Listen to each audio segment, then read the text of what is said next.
Hey friends, I am back with another ornament project. I love using these Christmas minis on ornaments. If you did not see my last video, be sure and check that out. I will leave the link in the description down below.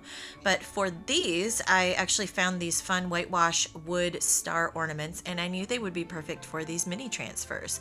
So again, I pulled out some paste. This time I pulled out some red and got to chalking. And you'll see I actually took the twine that came with these ornaments off because I wanted to use a thinner twine so that I'd be able to add a bead and some ribbon on the top. The twine that came with these ornaments was just a little bit too thick for my beads, so I just swapped that out. And again, just like my last ones, I added a little bit of ribbon and a bead, and these turned out so cute. I just love these. So I will be having kits for these available on my site and on my Facebook page, so be sure and check that out. If you'd like to see more videos like this, be sure that you like and subscribe, and thanks for watching.